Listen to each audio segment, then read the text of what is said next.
नमस्कार, मी यामिनी दळवी. बुलेटिनमध्ये तुम्हा सगळ्यांचं स्वागत. आपण बघताय टी टाइम न्यूज. नाशिकच्या वासनांध भोंदू अशोक खरात याच्या काळ्या कृत्यांना एका पीडितेनं मोठ्या हिमतीनं तोंड देत वाचा फोडली आहे. सुरक्षा आणि अनेक महत्त्वाची कारणं आहेत ज्यामुळे या पीडितेचं नाव सार्वजनिकरित्या घेतलं जाऊ शकत नाही.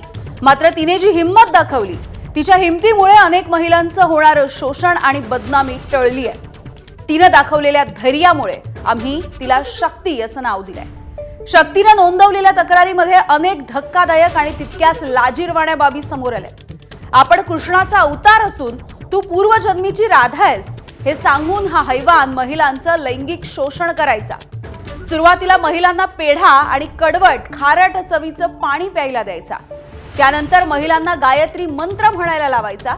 त्यांना चुकीचा स्पर्श करायचा अशी तक्रार नाशिकच्या पीडितेनं अर्थात शक्तीनं दिली आहे. नवऱ्याला मारण्याच्या धमकीनं ब्लॅकमेल करत त्यानं अनेक वेळेला या पीडितेचं लैंगिक शोषण केलंय. मात्र कुटुंबाला खरातच्या या कृत्यांची कुणकुण लागली आणि अखेर शक्तीनं आपल्या कुटुंबियांच्या मदतीनं पोलिसांमध्ये धाव घेतली. या नराधम खरातचा भांडाफोड केला. या हैवानाचे अनेक व्हिडिओ समोर आलेले आहेत. 100 पेक्षा अधिक हे व्हिडिओ आहेत. अन्याय झालेल्या महिलांनी पुढे येऊन या खरातच्या विरोधात तक्रार करावी असं आवाहन आम्ही एबीपी माझाकडून करतोय. मुकुल कुलकर्णी आमचे प्रतिनिधी आपल्याला याविषयी माहिती देतील. मुकुल, अनेक धक्कादायक अशा बाबी आणि जसं आपण म्हटलं की लज्जा वाटावी अशा काही गोष्टी समोर आलेल्या आहेत. हा जो नराधम खरात आहे त्याचा भांडाफोड झालेला आहे. आपण या महिलेला शक्ती हे नाव दिलेलं आहे. काय अधिकची माहिती द्याल या एफआयआरच्या संदर्भात?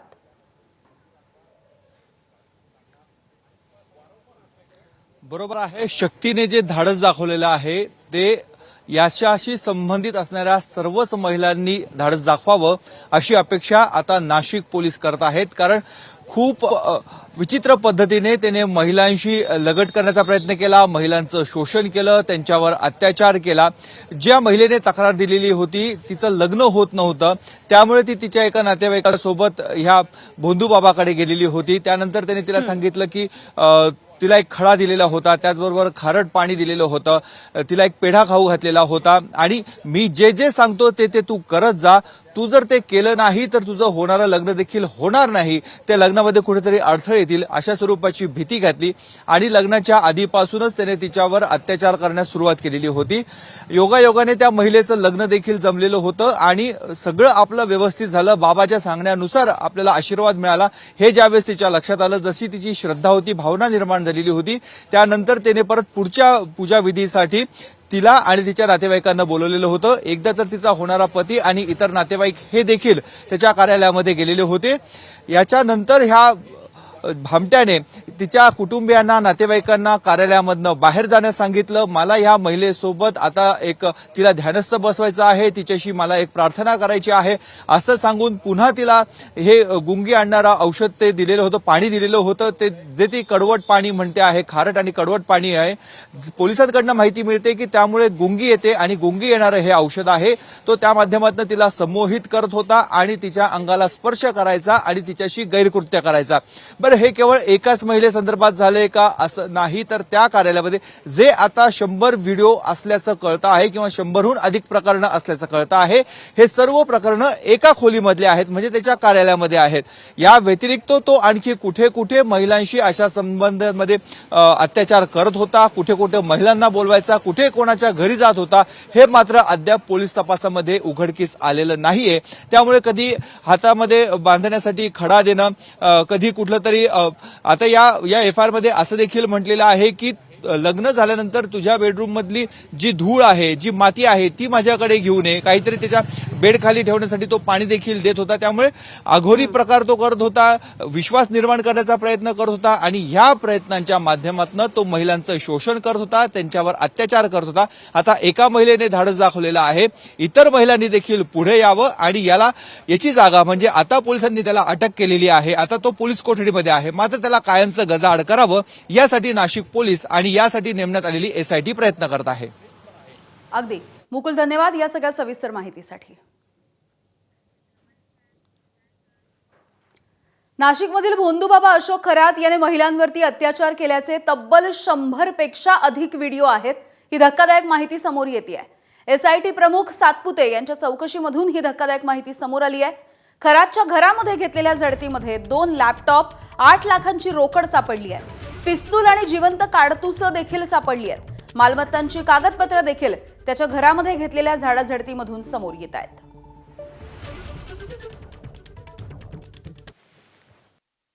अनेक मंडळी भविष्य जाणून घेण्याच्या उत्सुकतेपोटी सदर व्यक्तीकडे जात होते, परंतु त्यांच्याशी निगडीत काही आक्षेपार्ह गोष्टी ह्या ठिकाणी समोर आलेल्या आहे। त्यामुळे चौकशी सुरू झालेली आहे आणि मी सांगितल्याप्रमाणे चौकशी अंतिम टप्प्यात आल्यानंतर किंवा चौकशी पूर्ण आटोपल्यानंतर त्या ठिकाणी कार्यवाही करण्यात येईल। नाही, निश्चितपणे त्या ठिकाणी सरकारी कर्मचारी असो, अधिकारी असो किंवा लोकप्रतिनिधी असो, लोकप्रतिनिधी असल्यामुळे काही त्यांच्यावर कार्यवाही होणार नाही असं नाही। जे कोणी याच्याशी संबंधित आहे त्यांच्यावर सर्वांवरती कायद्याप्रमाणे कारवाई होईल। भोंदूगिरी करणाऱ्या खरातच्या जाळ्यामध्ये महिला नेमक्या कशा फसल्या हाच प्रश्न विचारला जातोय। त्याचा गोरखधंदा कसा चालायचा याची माहिती ABP माझाच्या हाती लागली आहे। आपल्या अडचणी घेऊन येणाऱ्या लोकांवरती, खास करून महिलांवरती खरात आपल्या बोलण्यामधून प्रभाव टाकायचा। भविष्य सांगण्यासाठी, पद टिकवण्यासाठी, वरचं पद मिळवण्यासाठीचे फंडे हा खरात लोकांना सांगायचा आणि आपल्या मनासारखं झालं नाही तर कोप होईल अशी भीती घालायचा। त्याच्या बोलण्याचा प्रभाव असा होत होता की महिला संमोहित व्हायच्या आणि याचाच फायदा घेऊन तो महिलांवरती अत्याचार करायचा।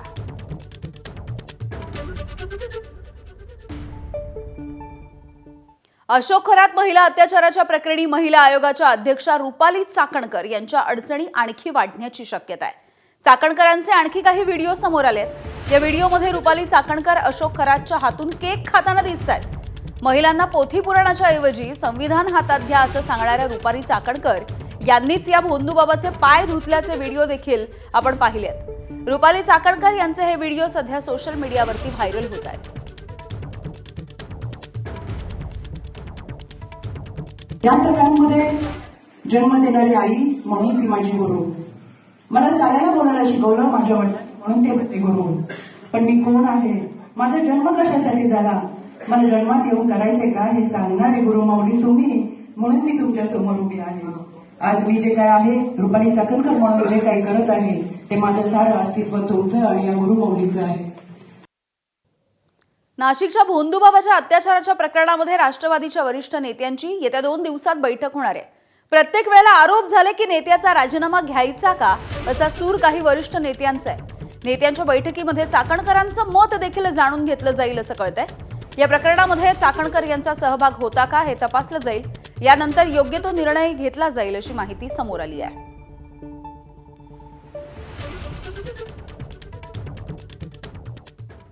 अशोक खरातच्या प्रकरणामध्ये राज्यामधील विविध नेत्यांनी रुपाली चाकणकर यांच्या राजीनाम्याची मागणी केली आहे। यावरती आता राष्ट्रवादी काँग्रेसचे नेते प्रफुल्ल पटेल यांची देखील प्रतिक्रिया येते आहे। खरातवरती कठोरातली कठोर कारवाई व्हायला हवी, तसंच यामध्ये राजकीय नेत्यांचं नाव असेल तर त्यांच्यावरती राष्ट्रवादी म्हणून योग्य कारवाई करणार असंही पटेल यांनी म्हटलंय। या संदर्भात राष्ट्रवादीचे प्रदेशाध्यक्ष सुनील तटकरे यांना सवाल केला असता त्यांनी मात्र संतापलेली प्रतिक्रिया दिली। ज्या लोक त्यांच्या सोबत या कामामध्ये जर राहिले असेल तर निश्चित त्यांचाही म्हणजे तपासणीमध्ये, चौकशीमध्ये सामोर नाव आलं तर त्याच्यावरही कारवाई तातडीनं आणि सक्तीनं केली गेली पाहिजे। तर काही राजकीय लोकांचा नाव त्यांच्याशी काही जोडलं गेलं आहे। नक्कीच आम्ही राष्ट्रवादी म्हणून योग्य कारवाई करणार आणि हे येणारा तुम्हाला 1-2 दिवसामध्ये दिसेल। या क्षणाचं महत्त्व देशात आणि जगात मोठ्या प्रमाणावरती आहे। योग्य वेळेला ही भूमी हे क्रांती जर ऐका ना साहेब, मला माझा बोलण्याचा घटनेने अधिकार दिला आहे। डॉक्टर बाबासाहेब आंबेडकरांचं स्मरण करतो त्यावेळेला मला ज्या वेळेला मी बोलायचं आहे तेवढंच बोलेन, मला ज्या वेळेला त्या विषयावरती बोलायचं आहे त्याला नक्कीच बोलेन। धन्यवाद। दरम्यान राष्ट्रवादीचे आमदार अमोल मिटकरी यांनी देखील संतप्त प्रतिक्रिया दिली, आपण बघूया। शाहू फुले आंबेडकरांचा वारसा सांगणारा आमचा पक्ष आहे आणि त्या पक्षाच्याच नेत्या त्या आहेत आणि त्यांनी त्या बाबांची पाद्यपूजा करावी, पाय धुवावेत आणि नंतर त्यांचं भाषण पण व्हायरल झालंय आणि त्यामुळं जिजाऊ सावित्रीचा वारसा आपण एकीकडे भाषणात सांगताना जर अशा भोंदूबाबासोबत कर्मकांड करत असू, त्याचे पाय धुत असू, मला असं वाटते हे निश्चितच लाजिरवाणी बाब आहे। आणि आमच्या पक्षाच्या राष्ट्रीय अध्यक्ष आदरणीय सुनेत्रा वहिनी याबाबत मला विश्वास आहे की त्या योग्य तो निर्णय घेतील. दरम्यान संपदा मुंडे प्रकरणामध्ये चाकणकरांचा राजीनामा अजित पवार यांनी मागितला होता, मात्र त्यावेळेला सुनील तटकरे यांनी हा राजीनामा थांबवला असा दावा रुपाली पाटील ठोंबरे यांनी केलाय. संविधानिक पदावर बसून रॅकेट चालवलं जातं, महिलांवर बलात्कार करण्यासाठी भोंदू बाबाला मदत दिली जाते, खोट्या महिला उभ्या केल्या जातात, व्हिडिओ केले जातात, ब्लॅकमेलिंग केले जातं, अनेक पुरावे आहेत आणि हे यातले काही पुरावे माननीय अजितदादांना देण्यात आले होते. संपदा मुंडेच्या प्रकरणामध्ये अजितदादांनी त्यांच्याकडं राजीनामा मागितला होता. त्यावेळी सुनील तटकरे साहेब जे आमचे प्रांत अध्यक्ष आहेत त्यांनी तो राजीनामा थांबवला. आता तो राजीनामा झाला असता तर हे प्रकरण घडलं असतं का? या 58 व्हिडिओमध्ये कुठले नेते मंडळी आहेत ते काढणारच आहे. त्याच्यामध्ये जर सापडले तर हे सगळेच सहआरोपी होतात. अशोक खरातच्या प्रकरणामध्ये रुपाली चाकणकर यांच्यावरती अशाच पद्धतीने जोरदार आरोप होत आहेत. रुपाली चाकणकरांचा एक जुना व्हिडिओ अंजली दमानिया यांनी समोर आणला. यामध्ये चाकणकरांनी कॅप्टन खरातची तुलना थेट पंढरपूरच्या विठुरायाशी केली आहे. रुपाली चाकणकर यांचा हा जुना व्हिडिओ दाखवत दमानियांनी टीका देखील केली. आषाढी एकादशी नुकतीच झाली. सर तुम्हाला आणि कल्पनाताईंना असं पाहून विठ्ठल रुक्मिणीची क्षणभर आठवण झाली. सगळ्यांना कदाचित पंढरीच्या विठुरायाच्या गाभाऱ्यात जाऊन दर्शन करता आलं नसेल. ते दर्शन आज आम्हाला या गुरुपौर्णिमेच्या निमित्ताने या ठिकाणी होत आहे. या बोलूच कशा शकल्या? पांडुरंग आमचं आराध्य दैवत आहे, गणपती आणि पांडुरंग. आणि अशी माणसं जी अगदी साडी घेऊन अगदी व्यवस्थितपणे वागायला जातात, लोकांच्या म्हणजे पाया पडतानाचे मी आधी व्हिडिओ बघितले, त्यांचे सगळे अक्षरशः विचित्र असे, म्हणजे कोणाला भरवताना, कोण भरवून घेताना हे व्हिडिओ सुद्धा बघून त्रास झाला, हे फोटो बघून त्रास झाला. अंधश्रद्धेच्या माध्यमातून महिलांचं लैंगिक शोषण करणारा भोंदू बाबा अशोक खरात या प्रकरणाच्या निमित्तानं पुन्हा एकदा रुपाली चाकणकर टार्गेटवरती आहेत. चाकणकरांच्या विरोधामध्ये सुषमा अंधारे आणि रुपाली पाटील ठोंबरे यांनी आघाडी उघडली. मुंबईमध्ये पत्रकार परिषद घेत सुषमा अंधारे यांनी चाकणकरांवरती गंभीर आरोप केलेत आणि काही गौप्यस्फोट केलेत. रुपाली चाकणकर तंत्रमंत्र विद्या करायच्या असा आरोपही पीडितेनं केला असल्याचा दावा सुषमा अंधारेंनी केलाय. रुपाली चाकणकर यांनी तंत्रमंत्रासाठी चक्क आपली अनामिका देखील कापून घेतली असा गौप्यस्फोटही अंधारेंनी केला. चाकणकरांनी राजीनामा द्यावा आणि त्यांची नार्को टेस्ट करावी अशी मागणी देखील अंधारेंनी केली आहे.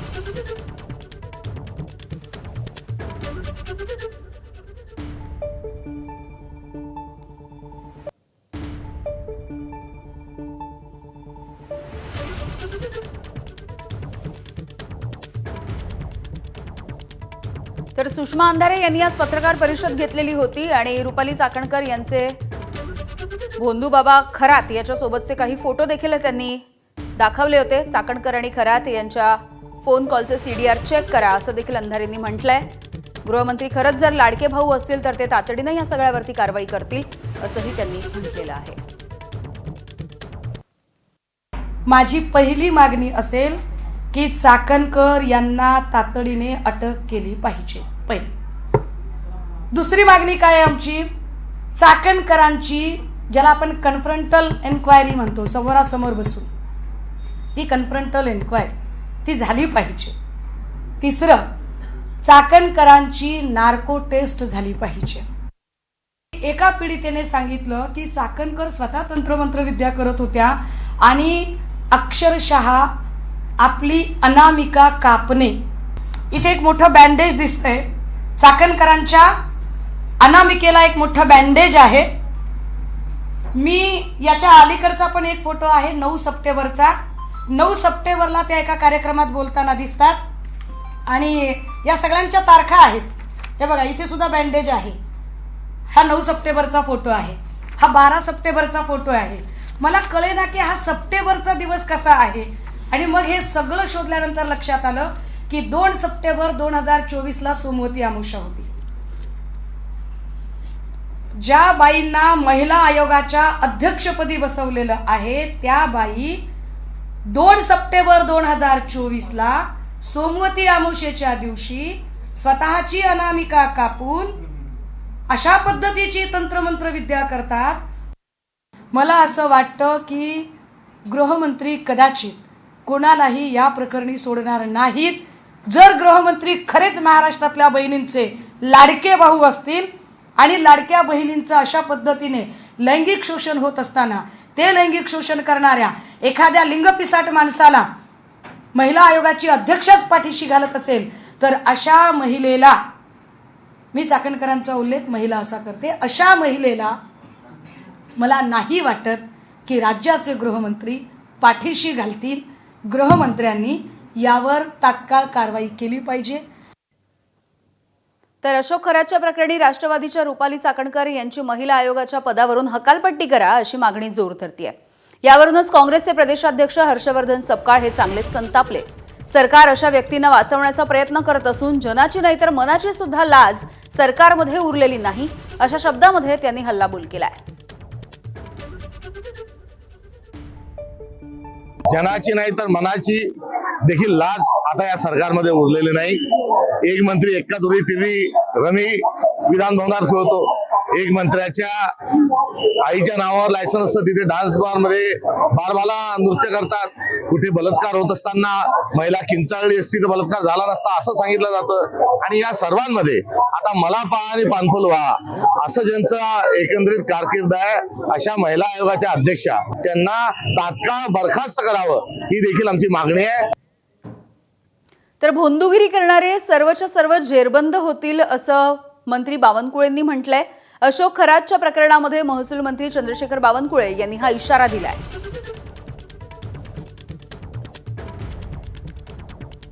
कारवाई करण्यात आली आहे. त्याच्यामध्ये काही राजकीय लोकांचे फोटो देखील सापडले आहेत. तर राज्य महिला आयोगाचे अध्यक्ष आहेत रुपाली चाकणकर यांच्यावर कारवाईची मागणी केली जाते. पोलीस त्याचा योग्य तपास करतील. पोलिसांकडे सर्व मिळालेलं आहे आणि पोलीस प्रशासन हे शोधून काढतील कोण कोण याच्यामध्ये आहे. त्या सर्वावरच त्या ठिकाणी म्हणजे जे त्या ठिकाणी गुन्हेगार आहेत. आता एखादा आश्रम बांधतात, कोणी त्या ठिकाणी एखादा संमेलन होतं, त्या ठिकाणी लोक जात असतात. पण याच्या पडद्यामागे काय चालू आहे हे अनेक लोकांना माहिती नसतं. आणि त्यामुळं खऱ्या अर्थाने जो दोषी आहे त्यावर प्रचंड मोठी कारवाई, जे नियमात आहे साऱ्या कारवाया जे या ठिकाणी सरकार करताय, पोलीस करताय. मला वाटतं की यामध्ये सत्य समोर येईल आणि सत्यामधून असे भोंदूगिरी करणारे लोक हे या ठिकाणी जेरबंद होतील. महिला अध्यक्ष आहेत त्याच्या पण महिलांवर अत्याचार झाला आहे त्याच्यावर अद्याप ते समोर आलेलं नाही. बोलले आपलं उत्तर दिलं नाही अद्याप. त्यांच्यावर राजीनाम्याची कारवाई पण मागत आहेत बाकी पक्ष. मी तेच सांगितलं की पोलीस सत्य शोधून काढतील, पोलीस सरकारला पाठवतील. माननीय मुख्यमंत्री देवेंद्र फडणवीसजी यानंतर योग्य कारवाई करतील. एका बंधुबाबावर कारवाई करण्यात आली आहे. त्याच्यामध्ये काही राजकीय लोकांचे फोटो देखील सापडले आहेत. तर राज्य महिला आयोगाचे अध्यक्ष आहेत रुपाली चाकणकर यांच्यावर कारवाईची मागणी केली जाते. पोलीस त्याचा योग्य तपास करतील. पोलिसांकडे सर्व मिळालेलं आहे. सातारा जिल्हा परिषदेवरती भाजपचा झेंडा फडकला. 32 जागांवरती संख्याबळ दाखवत जिल्हा परिषदेमध्ये भाजपचे अध्यक्ष आणि उपाध्यक्ष झालेले आहेत. भाजपच्या प्रिया शिंदे अध्यक्ष तर राजू भोसले उपाध्यक्ष झाले. भाजपच्या ऑपरेशन लोटसला यश आलंय. सातारा झेडपीमध्ये बहुमताचं संख्याबळ असूनही भाजपपुढे राष्ट्रवादी काँग्रेस आणि शिवसेनेला अपयश आलं. नाट्यमय घडामोडींच्या नंतर अखेर सातारा झेडपीमध्ये भाजपची सत्ता आली. या विजयानंतर मंत्री जयकुमार गोरे, मंत्री शिवेंद्रराजे भोसले यांनी गळाभेट घेतली आणि जल्लोष केलाय.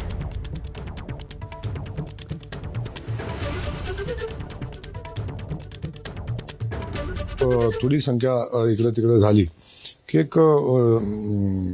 एका पद्धतीचा अहम झालेला निर्माण झालेला आणि त्यातून हे सगळं घडलं. वास्तविक पाहता बाबा अनेकदा त्यांच्याशी चर्चा केली, चर्चेतून पुढे जायचाही प्रयत्नही केला. परंतु प्रत्येक वेळी चेष्टा करणं, प्रत्येक वेळी चेष्टेत घेणं अशा पद्धतीचा विषय होता. तुम्ही कालही बघितलं की सभापती निवडीच्या वेळी तालुक्यामध्ये झालेला विषय.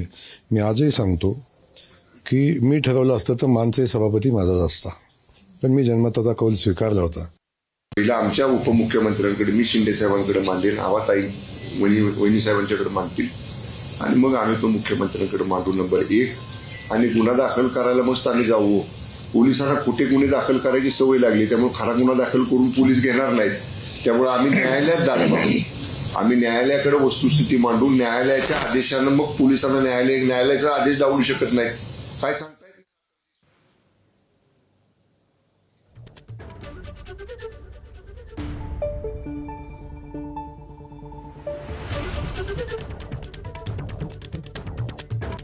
साताऱ्यामधल्या जिल्हा परिषद अध्यक्षपदाच्या निवडीवरून ओबीसी नेते लक्ष्मण हाकेंनी टीका केली आहे. सातारा जिल्हा परिषदेमध्ये ओबीसी आरक्षणावरती बेकायदा ताबा घेण्याचं काम होत असल्याचा आरोपही हाकेंनी केला आहे.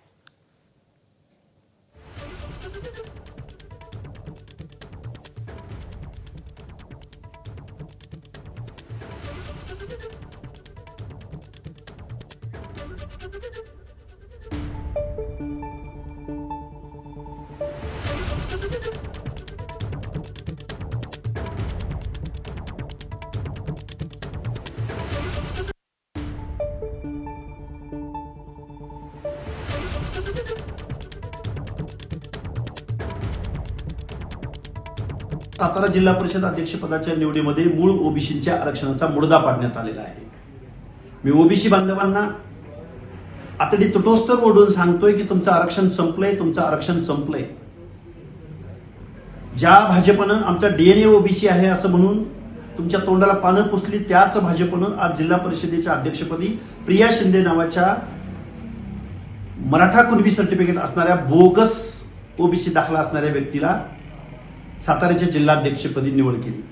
ओबीसी बांधवांनो, तुम्ही झोपा काढा. बीड जिल्ह्यामध्ये गेल्या 2 दिवसात अवकाळी पाऊस आणि गारपीट झाली आहे, ज्यामुळे शेतकऱ्यांचं अतोनात नुकसान झालंय. या नुकसानीचे तातडीने पंचनामे करून शेतकऱ्यांना आर्थिक मदत मिळवून देण्याचे निर्देश मंत्री पंकजा मुंडे यांनी जिल्हा प्रशासनाला दिलेत. जिल्ह्यामध्ये बीड, आष्टी, वडवणी, केज या तालुक्यामध्ये झालेल्या अवकाळी पाऊस आणि गारपिटीची मंत्री पंकजा मुंडे यांनी माहिती घेतली. यामध्ये फळबागांसह पिकांचं मोठं नुकसान झालंय. शेतकऱ्यांवरती आलेलं संकट बघता या नुकसानीचे तातडीने पंचनामे करायला सांगण्यात आले आहेत.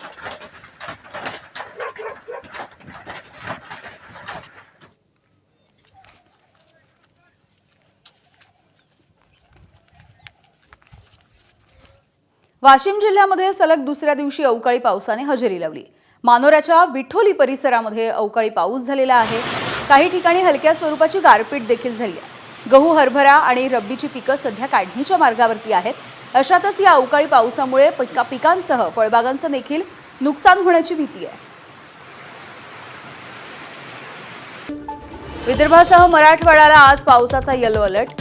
नागपूर, गोंदिया आणि अमरावतीमध्ये काही ठिकाणी गारपिटीसह वादळी पावसाचा अंदाज आहे. उत्तर महाराष्ट्रामध्ये देखील तुरळक ठिकाणी पाऊस अपेक्षित. वाशिम जिल्ह्यामध्ये सलग दुसऱ्या दिवशी अवकाळी पावसाची हजेरी. सततच्या पावसामुळे गहू, हरभरा सोबतच इतर रब्बी पिकांचं देखील नुकसान, तर काढणीला आलेल्या फळबागांमधील पिकांना देखील फटका बसण्याची शक्यता. बेळगावमध्ये अवकाळी पाऊस आणि गारपिटीमुळे शेतीच्या पिकाचं नुकसान झालंय. हातातोंडाशी आलेला घास निसर्गानं हिरावून घेतल्यामुळे शेतकऱ्यांच्या डोळ्यात आसवं. सरकारने पंचनामे करून तातडीनं मदत करण्याची मागणी. अवकाळी पावसाचा नाशिकच्या मालेगाव परिसरामध्ये देखील जोरदार तडाखा. गहू, कांदा या पिकाचं मोठं नुकसान. शेतकऱ्यांची तात्काळ पंचनाम्यांची मागणी. सांगलीच्या भिवघाटमध्ये बेदाणा शेड देखील गारपिटीच्या तडाख्यात सापडलाय. पावसानं द्राक्षाच्या सोबतच बेदाणे देखील भिजून आता कुजायला लागले, त्यामुळे शेतकरी चिंतित आहे. रब्बी हंगामामधील प्रमुख पीक असलेल्या गहू पिकाला अवकाळीचा फटका. काढणीला आलेला गहू भुईसपाट झालाय. या भिजलेल्या गव्हाचं करायचं काय, शेतकऱ्यांचा सवाल. वाशिममध्ये वादळी वाऱ्यासह अवकाळी पावसामुळे फळबागांचं मोठं नुकसान झालंय. चिखली शेत शिवारामध्ये असलेल्या आंबा बागेला वादळी वाऱ्याचा तडाखा. बुलडाणा जिल्ह्यामध्ये काल वादळी वाऱ्यासह पाऊस. अवकाळी पावसामुळे संग्रामपूर तालुक्यामधील अनेक गावांमधील शेतीचं नुकसान झालं. कांदा आणि गव्हाच्या पिकाला फटका बसला. शासनानं तातडीनं पंचनामे करून नुकसान भरपाईची मागणी. धुळ्याच्या साक्री तालुक्यामध्ये अवकाळी पाऊस आणि गारपिटीनं काढणीला आलेल्या पिकांचं नुकसान झालंय. पेरेजपूर, कावठे आणि आष्टानेसह बहुसंख्य क्षेत्रामध्ये गहू आणि मक्याचं पीक जमीनदोस्त झालं, त्यामुळे शेतकरी हवालदिल. सांगली जिल्ह्यामधल्या भिवघाट जवळच्या गावामध्ये 1.5 तास गारपीट झाली. गारपिटीचा द्राक्षाच्या बागांना फटका बसलाय. द्राक्षाचे घड फुटून कुजू लागले. काही भागामध्ये द्राक्षांच्या बागा कोलमडल्या. नुकसान भरपाई देण्याची द्राक्ष उत्पादक शेतकरी विठ्ठल कापसे यांची मागणी. अहिल्यानगरच्या पारनेर तालुक्यामध्ये कलिंगड, गहू, कांदा या पिकांना गारपिटीचा फटका. खासदार निलेश लंके यांनी ढवळपुरीमध्ये नुकसानीची पाहणी केली आहे. मुख्यमंत्री फडणवीसांना पत्र लिहून शेतकऱ्यांना किमान 50,000ची तात्काळ मदतीची मागणी करणार, लंकेंचं आश्वासन. धाराशिवमध्ये गारपीट आणि अवकाळी पावसानं केळीच्या बागा उद्ध्वस्त. युद्धजन्य स्थिती आणि अवकाळी पावसामुळे केळी उत्पादक शेतकऱ्यांना दुहेरी फटका. बीडच्या केज तालुक्यामध्ये झालेल्या अवकाळी पावसानं आंबा, गहू, ज्वारी या काढणीला आलेल्या पिकांचं नुकसान झालं. शेतामधल्या भाजीपाल्याला देखील फटका बसलाय. वादळी वाऱ्यानं परभणी जिल्ह्यामधील आंब्याच्या बागा उद्ध्वस्त. पूर्णा तालुक्यामधील धानोरा, काळेपाथरी तालुक्यामधील गुंज आणि इतर ठिकाणी असलेल्या आंबा उत्पादक शेतकऱ्यांचं अतोनात नुकसान झालंय. आंब्याच्या झाडांना केवळ काड्या शिल्लक राहिल्या. अकोल्यामधल्या पातूर तालुक्यामधील मळसुरी गावामध्ये वादळी वाऱ्यासह अवकाळी पाऊस झालाय. त्यामुळे रब्बी पिकांचं मोठं नुकसान झालंय. वादळी वाऱ्यामुळे पपईच्या पिकांना मोठा फटका, कांदा पिकाचं देखील मोठं नुकसान. सोलापूरच्या सांगोल्यामधल्या राजौरीमध्ये अवकाळी आणि गारपिटीचा द्राक्षाच्या बागांना फटका. आमदार बाबासाहेब देशमुख यांच्याकडून पाहणी करत नुकसानीचे पंचनामे करण्याचे आदेश. सांगली जिल्ह्यामधल्या भिवगाठामध्ये द्राक्षासह सगळ्या पिकांच्या पंचनाम्याला सुरुवात झाली आहे. तहसीलदार, तालुका कृषी अधिकाऱ्यांकडून नुकसान झालेल्या शेतीच्या पिकाची पाहणी. सरकारने निकष बदलून द्राक्ष बागायतदारांना मदत करण्याची मागणी होती आहे. बीडच्या कोरडेवाडी आणि काशीदवाडी भागामध्ये गारपिटीच्या नंतर गारांचा खच. गारपिटीमुळे गहू, ज्वारी, आंबा आणि भाजीपाल्याचं नुकसान. जळगाव जिल्ह्यामध्ये पुन्हा एकदा वादळी वाऱ्यासह अवकाळी पावसाची देखील हजेरी. पाचोरा, भडगाव आणि चाळीसगाव तालुक्यामध्ये अनेक गावात पावसाचा तडाखा. काढणीला आलेल्या गहू, मका, ज्वारी आणि बाजरीच्या पिकाला फटका. साताऱ्यामध्ये भाजपचं ऑपरेशन लोटस यशस्वी झालं. जिल्हा परिषदेवरती भाजपचा झेंडा. शिवसेना आमदार महेश शिंदे यांच्या पत्नी प्रिया शिंदे जिल्हा परिषदेच्या अध्यक्षपदी विराजमान, तर उपाध्यक्षपदी राजू भोसले विराजमान. पुण्यातल्या बाणेर परिसरामध्ये हळदीच्या पाकिटांमधून गांजाची विक्री. महानगरपालिकेच्या जलतरण तलावाच्या जवळ सापळा रचून पोलिसांनी 2 जणांना अटक केली आहे. अभिषेक बोरसे आणि अक्षय बोरसे असे या 2 आरोपींकडून 16 किलो गांजा जप्त. कोल्हापूर महानगरपालिकेची पाणीपट्टी थकीत. सिंचन विभागाकडून पाणीपुरवठा खंडित. सिंचन विभागाचे महानगरपालिकेकडे 152 कोटी रुपये थकीत आहेत. सिंचन विभागाकडे महानगरपालिकेचे 10.5 कोटी देय आहे. लोखंडी विळ्यानं पोटावरती आणि मानेवरती वार करून कौटुंबिक वादामधून पतीनं पत्नीची निर्घृणपणे हत्या केली आहे. जळगावच्या निमखेडमधली ही घटना आहे. या हत्येच्या नंतर आरोपी पती नितीन सोनवणे स्वतःहून पोलीस ठाण्यात हजर झालाय. भंडाऱ्यामध्ये अल्पवयीन मुलीला प्रेमाच्या जाळ्यात ओढून अश्लील फोटो आणि व्हिडिओ व्हायरल करण्यात आले. शेजारी राहणाऱ्या तरुणाचं कृत्य. मुलीच्या आईच्या तक्रारीवरून भंडारा पोलिसांनी तरुणाला बेड्या ठोकल्या. पुणे सोलापूर राष्ट्रीय महामार्गावरच्या दौंडच्या पाटासमध्ये एसटी बसला अपघात. अक्कलकोटवरून पुण्याकडे ही बस जात होती. या अपघातामध्ये काही प्रवासी किरकोळ जखमी झाले. बीडमधल्या परळीमधील विद्यानगर आगीचं प्रकरण. मुलानंच मित्राच्या मदतीनं राहत्या घराला डिझेल टाकून आग लावली. राहुल टाक याच्यासह मित्राच्या विरोधात गुन्हा दाखल. घराला आग का लावली याचा तपास सुरू आहे.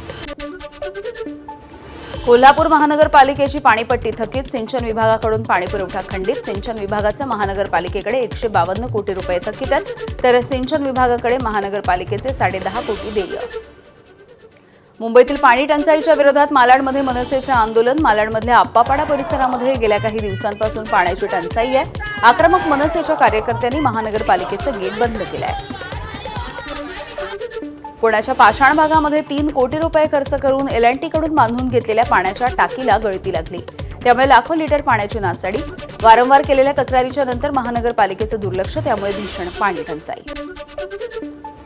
कोल्हापूर जिल्ह्यामधील पिंपळगावच्या लक्ष्मी यात्रेमध्ये बैलगाडा शर्यतीचं आयोजन. बैलगाडा शर्यतीमध्ये जिल्ह्यामधून तब्बल 58 बैलजोड्यांचा सहभाग. प्रत्येक सेकंदाला थरार दाखवणाऱ्या या स्पर्धेमध्ये तरुणांचा प्रचंड उत्साह. 300 मीटर अंतर कमीत कमी सेकंदामध्ये पार करणारी बैलजोडी विजयी. गुणाजी धडाम यांची बैलजोडी ही विजयी ठरली आहे. 16 सेकंद 34 पॉईंटमध्ये ही शर्यत त्यांनी पूर्ण केली आहे. 15 बैलजोडींचा मानधन देऊन गौरव करण्यात आला.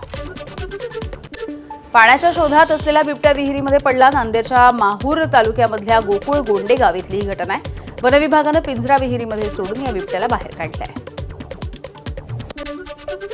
अक्कलकोटमध्ये आज स्वामी समर्थ महाराजांचा प्रकट दिन सोहळा. स्वामी समर्थांच्या दर्शनासाठी राज्यभरातून हजारो भाविक अक्कलकोटमध्ये दाखल. दर्शनासाठी मंदिर 22 तास खुलं राहील. हिमाचल प्रदेशमध्ये पावसाची संततधार सुरू आहे. कुलूमध्ये नैसर्गिक आपत्ती. आखाडा बाजारामध्ये भूस्खलन. धोक्यात असलेली अनेक घरं रिकामी करण्यात आली. काश्मीरमध्ये मुसळधार पाऊस, आरू व्हॅलीमध्ये हिमवृष्टीची नोंद झाली आहे. अनंतनागसह दक्षिण काश्मीरच्या इतर भागांमध्ये मुसळधार पाऊस होतोय आणि ही नयनरम्य दृश्य बघण्यासाठी पर्यटक देखील गर्दी करत आहेत. पहलगाममधील आरू खोऱ्यामध्ये हलकी हिमवृष्टी होते आहे. उत्तराखंडमधल्या चामोली जिल्ह्यामध्ये असलेल्या बद्रीनाथ धाम मंदिरावरती बर्फाची चादर पसरली आहे. मंदिर परिसर आणि आसपासचे पर्वत बर्फाच्या पांढऱ्या चादरीनं झाकले गेलेले आहेत. पर्यटकांची गर्दी होती आहे. आखाती देशामधल्या युद्धामुळे राज्यामध्ये गॅसचा तुटवडा. धुळे जिल्ह्यामधील अनेक गावांनी गॅसचा वापर बंद करण्याचा निर्णय घेतलाय. बारीपाडा, मोहगाव आणि चावडीपाडा हे 3 गावं पुढील 6 महिने एलपीजी सिलेंडर वापरणार नाहीत. गॅस सिलेंडरची संभाव्य टंचाई लक्षात घेता धुळ्यामधील 3 गावांच्या ग्रामस्थांनी सिलेंडरचा वापर न करण्याचा निर्णय घेतलाय. ग्रामस्थ स्वयंपाकासाठी चुलीचा वापर करणार आहेत. पारंपरिक कोळसा आणि गोवऱ्यांचा वापर होणार आहे. इतरांसाठी गॅस सिलेंडर वापर टाळण्याचा निर्णय हा प्रेरणादायी. उत्तर कोरियामध्ये सैन्याकडून लष्करी सरावाच्या दरम्यान किम जोंग उन हे मुलीसोबत उपस्थित. किम जोंग यांनी मुलीच्या सोबत रणगाड्यामधून प्रवास केलाय. इराणचे इस्रायलवरचे हल्ले सुरू आहेत. इराणनं जेरुसलेमवरती क्लस्टर बॉम्बनं हल्ला केला. इराणच्या हल्ल्यानंतर जेरुसलेममध्ये सायरन वाजवण्यात आले.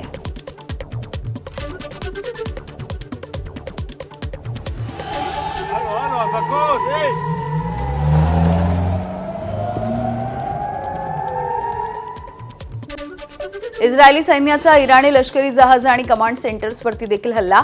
कॅस्पियन समुद्रामधील इराणी नौदल पायाभूत सुविधांवरती हल्ला करण्यात आल्याची माहिती. अमेरिकेच्या F-35 या लढाऊ विमानावरती इराणचा हल्ला. इराणच्या हल्ल्यानंतर लढाऊ विमानाचं आपत्कालीन लँडिंग करण्यात आलंय. अमेरिकेच्या दाव्याला इराणनं आव्हान दिलंय.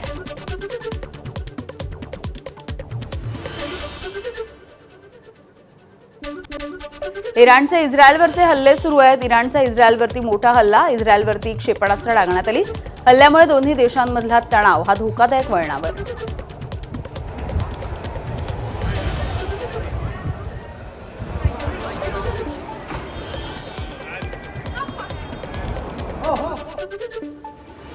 इस्रायलमध्ये इराणच्या हल्ल्यामध्ये उद्ध्वस्त झालेल्या इमारतीमध्ये बचाव कार्य सुरू आहे. बचाव पथकाकडून ढिगारा हटवण्याचं काम सुरू आहे. पुढील काही तास नागरिकांना सतर्कतेचं आवाहन. इस्रायलचे पंतप्रधान बेंजामिन नेतन्याहू यांच्याकडून 3 लक्ष जाहीर. इराणला अण्वस्त्रधारी राष्ट्र बनण्यापासून रोखणं, बॅलिस्टिक क्षेपणास्त्रांचं संकट टाळणं आणि इराणच्या जनतेचं स्वातंत्र्यासाठी युद्ध सुरू. नेतन्याहूंची माहिती. तर बातम्यांचं अर्धशतक पूर्ण झालंय. काही घडामोडी सविस्तरपणे जाणून घेऊयात आणि युद्धाच्या संदर्भातली ही बातमी आहे. युद्धाच्या पार्श्वभूमीवरती आखाती देशांनी एक मोठा निर्णय घेतलाय. ईदच्या पार्श्वभूमीवरती खुल्या मैदानावरती नमाज पठणावरती बंदी घालण्यात आली आहे. कतार, कुवैत आणि संयुक्त अरब अमिरातीने हा निर्णय घेतलाय. आखाती देशांमध्ये केवळ मशिदीमध्येच नमाज पठण होणार आहे.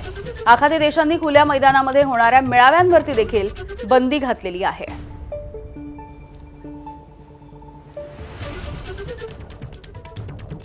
ईदच्या आधीच इस्रायलमध्ये मोठा गोंधळ झालाय. अल-अक्सा मशिदीमध्ये नमाज पठणासाठी लोकांनी गर्दी केली आणि युद्धाच्या पार्श्वभूमीवरती अल-अक्सा मशीद बंद ठेवल्यामुळे हा गोंधळ झालाय. इस्रायली नागरिक आणि सुरक्षा दल यांच्यामध्ये संघर्ष बघायला मिळालाय. गोंधळाच्या नंतर मशिदीच्या बाहेर नागरिकांनी नमाज पठण केलाय.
अमेरिकेकडून इराणवरती सुरू असलेल्या लष्करी कारवायांचा खर्च जवळपास $2,500 कोटी पेक्षा देखील अधिक झाला अशी माहिती येते.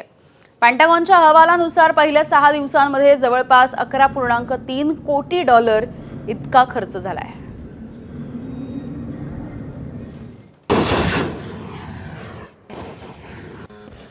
महाडच्या ऐतिहासिक चौदार तळ्याच्या सत्याग्रहाला आज 99 वर्ष पूर्ण झाली आणि याच पार्श्वभूमीवरती आज महाडमध्ये वेगवेगळ्या कार्यक्रमांचं आयोजन करण्यात आलंय. मुख्यमंत्री देवेंद्र फडणवीस यांनी महामानव डॉक्टर बाबासाहेब आंबेडकर यांना अभिवादन केलं.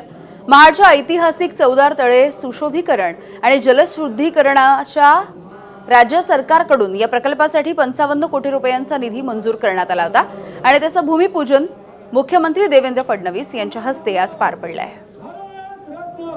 डॉक्टर बाबासाहेब आंबेडकर साहब कब सलाम देगा.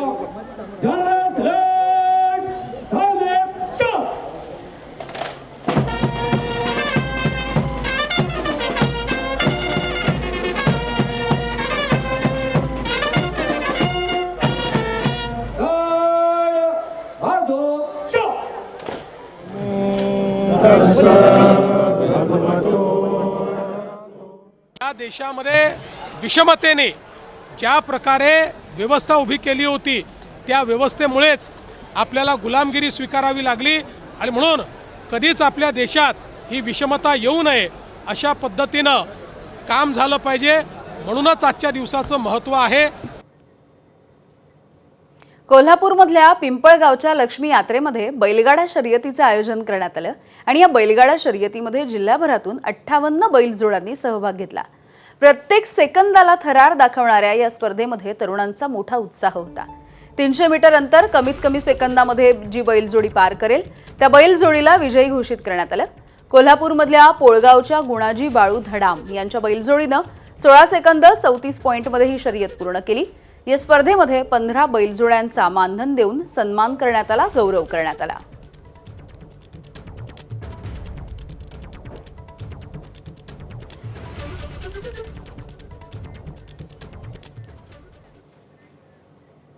आणि यानंतर आताची मोठी बातमी आहे. नाशिकच्या अशोक खरातच्या प्रकरणामध्ये मोठी अपडेट येतेय.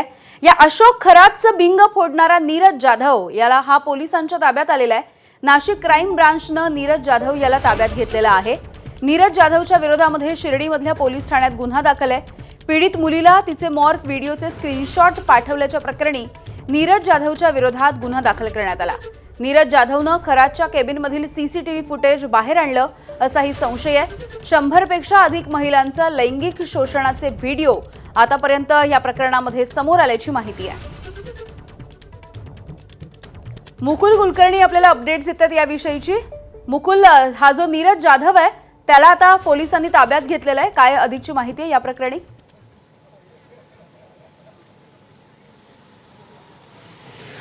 क्राईम ब्रांच पोलिसांच्या ताब्यामध्ये नीरज जाधव सध्या आहे. गेल्या 1 ते 2 दिवसापासून क्राईम ब्रांचच्या माध्यमातून त्याची चौकशी केली जात होती. त्याच्याकडून काही माहिती ही जाणून घेण्याचा प्रयत्न क्राईम ब्रांचच्या माध्यमातून केला जात होता.